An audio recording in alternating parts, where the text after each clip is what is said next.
NBR কর্মকর্তাদের আন্দোলন তথাকথিত পরিকল্পিত ও দূরভিসন্ধিমূলক, যা জাতীয় স্বার্থ এবং নাগরিক অধিকারের চরম পরিপন্থী, এমন কথা জানিয়ে বিবৃতি দিয়েছে অন্তর্বর্তী সরকার।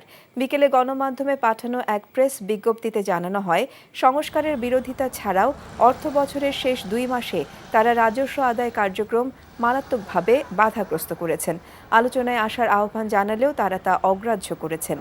আলাপ আলোচনার মাধ্যমে সমস্যার গ্রহণযোগ্য সমাধান না করে তারা আন্দোলনের নামে অনমনীয় অবস্থান নিয়ে ক্রমাগত দেশের অর্থনীতির ক্ষতি করে চলেছে বলেও উল্লেখ করা হয়।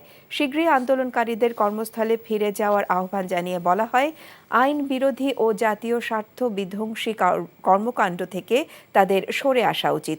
অন্যথায় দেশের জনগণ ও অর্থনীতির সুরক্ষায় সরকার কঠোর হতে বাধ্য হবে বলে হুঁশিয়ার করা হয়েছে। বান্ডেল থাকলে প্রতি সেনমানিতে টাকা বাঁচবে। বিকাশ সেনমানি বান্ডেল কিনে জিতুন প্রতি লেনদেনে।